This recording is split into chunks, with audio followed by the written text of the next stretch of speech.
होली, एक असुर महिला को जिंदा जलाने का जश्न। असुरों के खिलाफ आर्यों की तथाकथित कथाओं के साथ लगभग सारे हिंदू पर्वों को जोड़ दिया गया है, जिसे बुराई पर अच्छाई की जीत का रूपक भी करार दिया गया। दरअसल ये कथाएं द्विजों की छल कथाएं हैं, जो उन्होंने गैरद्विजों के खिलाफ किए। कंवल भारती का विश्लेषण। द अम्बेडकर ने अपनी पुस्तक फिलोसॉफी ऑफ हिंदुइज्म में एक जगह लिखा है, आज के हिंदू सबसे प्रबल विरोधी मार्क्सवाद के हैं, और इसलिए हैं क्योंकि वे उसके वर्ग संघर्ष के सिद्धांत से भयभीत हैं। लेकिन वे भूल जाते हैं कि भारत न केवल वर्ग संघर्ष की भूमि रहा है, बल्कि वर्ग संग्राम की भी भूमि रहा है। अब एक साक्षी ऋग्वेद 10:22-8 से लेते हैं। हे इंद्र, हमारे चारों ओर यज्ञ कर्म से शून्य, किसी ईश्वरीय सत्ता को न मानने वाले, वेद स्तुति के प्रतिकूल कर्म करने वाले दस्यु हैं, वे मनुष्य नहीं हैं। उनका नाश करो। स्पष्ट है कि यह वर्ग संघर्ष और वर्ग संग्राम भारत के लिए नया नहीं है। वैदिक काल में जो देवासुर संग्राम शुरू हुआ, वह आज तक इस 21वीं सदी के लोकतंत्र में भी चल रहा है।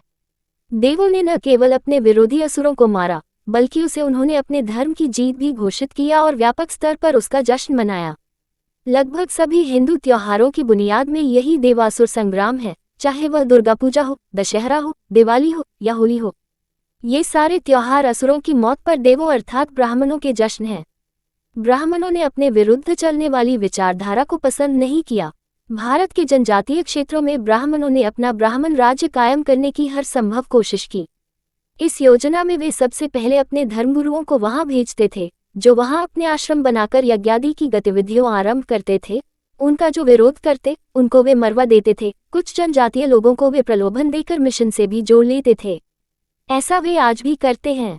आज भी दलित पिछड़े समुदायों के बहुत से बुद्धिजीवी ब्राह्मणवाद के फोल्ड में हैं। उन्हीं की मदद से उन्होंने अपनी योजना को आगे बढ़ाया और विरोधियों का राज्य समाप्त करके वहां अपना उपनिवेश कायम किया। बलि, हिरण्यकश्यप, शंबर, देवोदास, रावण से लेकर मौर्य राज्य की स्थापना तक उनका यही मिशन चला। किसी ने ठीक ही कहा है, इतिहास अपने को दोहराता है। ठीक उसी मिशनरी रास्ते से मुगलों और ब्रिटिश ने भी भारत को अपना उपनिवेश बनाया। हालांकि उन उपनिवेशों में भी ब्राह्मण ही प्रभुत्वशाली थे।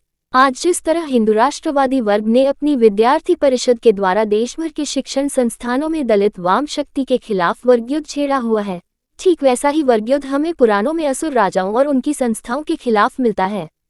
मैं यहाँ हिरण्यकशिपु और प्रहलाद की कथा का विश्लेषण करूंगा। महाभारत के अनुसार प्रहलाद ने देवासुर संग्राम में इंद्र को परास्त कर उसके राज्य पर कब्जा कर लिया था। वह अपनी जनता में अपने धार्मिक सद्गुणों से इतना लोकप्रिय था कि इंद्र उससे अपना राज्य वापस नहीं ले सकता था। अतः इंद्र ब्राह्मण का वेश बनाकर प्रहलाद के पास गया और उससे अपना धर्म सिखाने की प्रार्थना की। इंद्र की प्रार्थना पर प्रहलाद ने इंद्र को अपने सनातन धर्म की शिक्षा दी।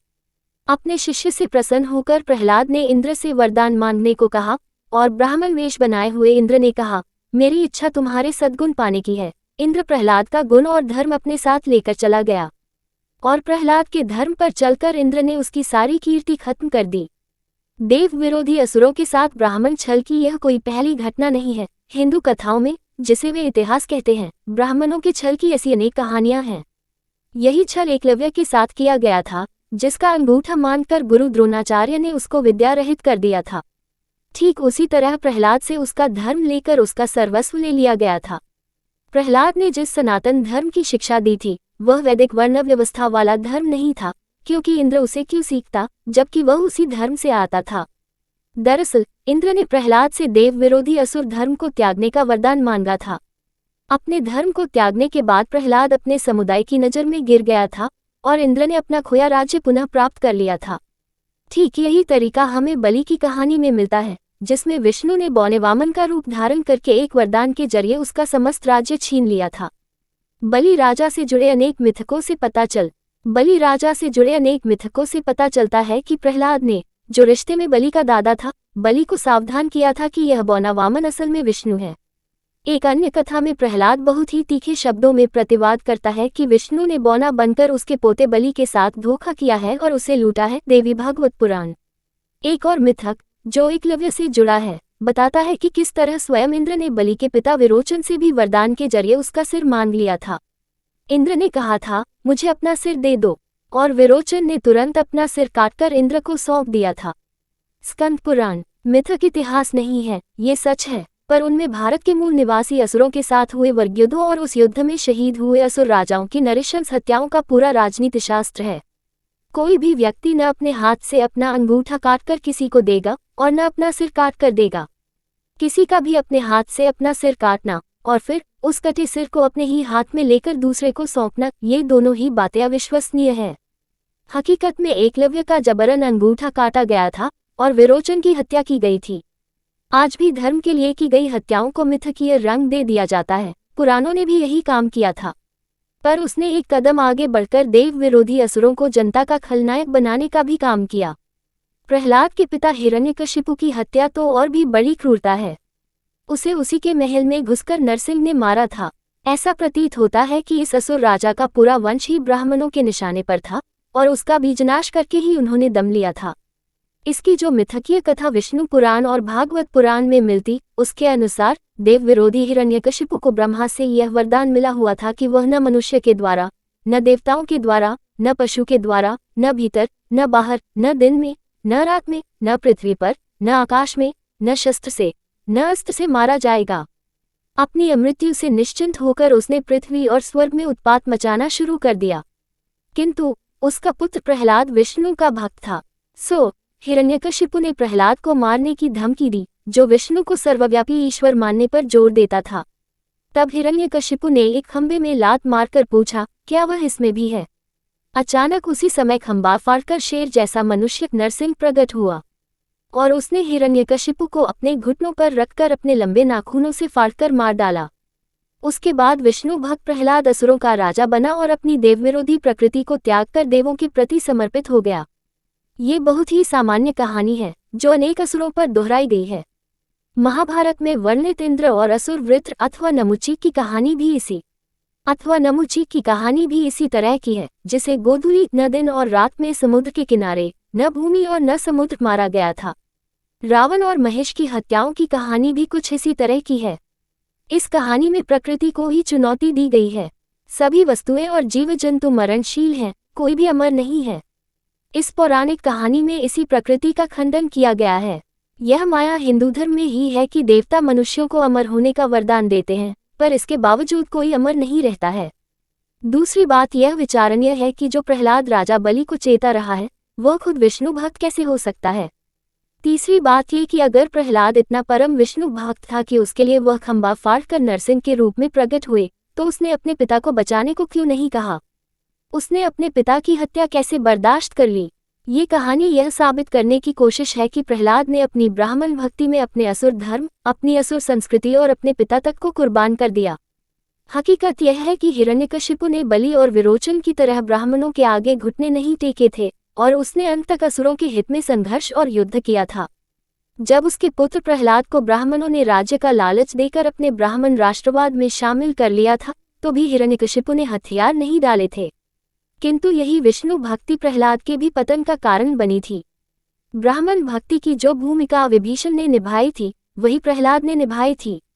इस संबंध में महात्मा ज्योतिबा फुले का मत भी गौरतलब है। संभवतः फुले पहले व्यक्ति हैं जिन्होंने हिंदू मिथकों का बहुत ही वैज्ञानिक विश्लेषण किया है। वे नरसिंह के विषय में गुलामगिरी में लिखते हैं, वराह के मरने के बाद द्विजों का मुखिया नरसिंह बना था। सबसे पहले उसके मन में हिरण्यकशिपु की हत्या करने का विचार आया।